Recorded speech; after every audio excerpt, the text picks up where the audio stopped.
Hi hello welcome back to my channel వన్గోల్ aroma. అందరూ ఎలా ఉన్నారండి? బాగున్నారా? నేనైతే చాలా బాగున్నాను. ఇవాళ నేను స్వీట్ షాప్ స్టైల్ కలాకండ్ అయితే చూపిస్తున్నానండి.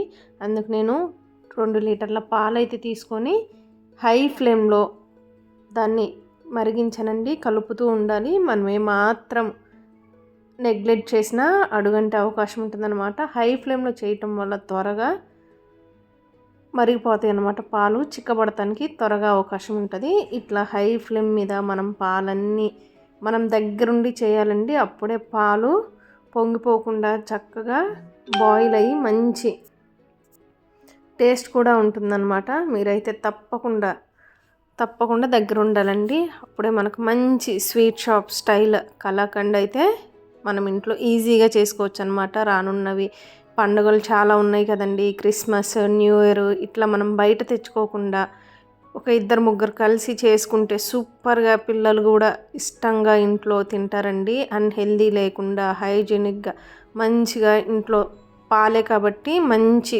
టేస్ట్తో ఉంటుందన్నమాట. ఇక్కడ నేనైతే పాలైతే చాలా హై ఫ్లేమ్ మీద బాగా మరిగిస్తున్నానండి.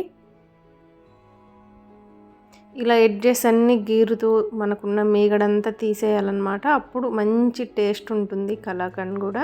చూసారు కదండి, పాలు కూడా కలర్ చేంజ్ అయ్యాయి. ఒక బ్రౌన్ కలర్లోకి వచ్చేసాయి అనమాట, లైట్ బ్రౌనిష్ కలర్. మీ దగ్గర ఐరన్ కడాయిలో ఎక్కువ శాతం చేస్తారండి. నా దగ్గర ఐరన్ కడాయి లేదు, అలానే నాన్ స్టిక్ కడాయి కూడా లేదండి. నేను ఒక స్టీల్ పాత్రలో అయితే చేస్తున్నాను. మీ దగ్గర ఐరన్ కడాయి ఉంటే ఐరన్ కడాయిలో చేయండి, తప్పకుండా మంచి టేస్ట్ వస్తుంది. ఇక్కడ పాలు సగం మటుకు అయ్యాక మనం నిమ్మకాయ పిండాలండి. లేదంటే పన్నీరు ఉడికిపోయి కోవా గట్టిగా అయ్యే అవకాశం ఉంటుంది, రబ్బర్ లాగా అవుతుంది అనమాట. ఇక్కడ నేను ఒక నిమ్మ చెక్క అయితే వేసి పాలు ఇరుగుతున్నప్పుడు పంచదార కూడా వేసేసి మంచిగా కలిపానండి. ఇట్లా కలుపుతూనే ఉండాలి, లేదంటే అడుగు పట్టేసి కోవా టేస్ట్ మారిపోతుంది అన్నమాట కలాకండ్. ఇంకొకటి ఏంటంటే ఉడికించే ఎక్కువ శాతం దగ్గరగా రావాలండి. అప్పుడే మనం నిమ్మకాయ వేస్తే కలాకండ్కి మంచి టేస్ట్, రుచి,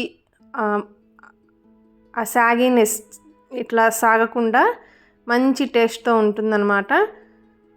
ఇట్లా ఇది మొత్తం నాకు ఒక 40 మినిట్స్ పట్టిందండి మొత్తం కోవా దగ్గర అవ్వటానికి. ఇక్కడ నేనైతే కొంచెం అలానే నెయ్యి కూడా వేసేసి కొంచెం ఇలాచీ పౌడర్ వేసానండి. అది కూడా వేసేసి బాగా కలపండి, దగ్గరికి అవ్వాలండి. చూసారు కదా ఎంత చిక్కగా ఎలా ఉందో. ఈ లోపల మనం వేరే గిన్నెలో కూడా అది వేడయ్యే లోపల, దగ్గర పడే లోపల ఇంకో గిన్నెలో మనం ఏదైతే ట్రాన్స్ఫర్ చేస్తామో దాన్ని కూడా గ్రీస్ చేసి పెట్టుకోవాలండి నెయ్యితో.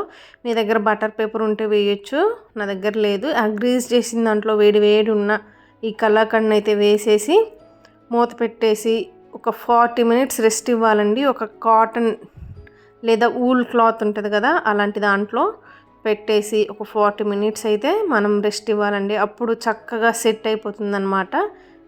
ఇట్లా ట్యాప్ చేస్తే ఏమన్నా గ్యాప్స్ ఉన్న అలాంటివి పోయి మనకు మంచిగా కలాకండ్ సెట్ అవుతుంది. ఇట్లా నేను ఒక 2 టవల్స్లో అయితే చుట్టు పెడుతున్నానండి, ఆ హీట్ అంతా వెళ్ళకుండా.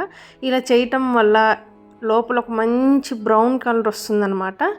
చూసారు కదా ఎంత ఎమ్మీగా ఎంత బాగుందో.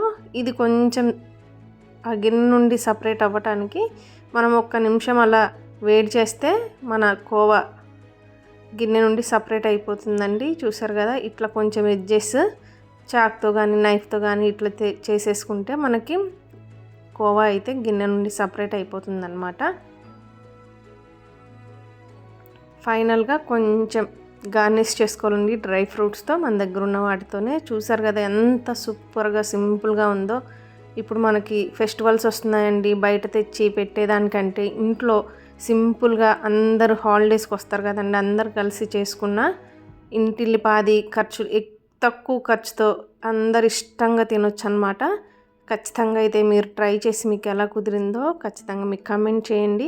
ఈ మధ్య నేను పోస్ట్ చేయలేకపోయానండి, 10-15 డేస్ అయిపోయింది. కొంచెం నేను డిస్టర్బ్డ్గా ఉన్నాను.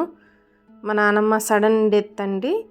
సో అది నేను కొంచెం డైజెస్ట్ చేసుకోలేకపోయాను, ఇప్పటికీ కష్టంగానే ఉంది. సో మన వ్యూవర్స్కి మంచి మంచి వంటలు చూపించడానికి నేను మళ్ళీ బ్యాక్ వచ్చేసానండి. మీరు తప్పకుండా అయితే మన ఛానల్ని చూసి లైక్ చేసి షేర్ చేసి సబ్స్క్రైబ్ చేయండి, ఆదరించండి. కొత్తగా ఎవరైనా చూస్తుంటే బెల్ ఐకాన్ క్లిక్ చేయండి.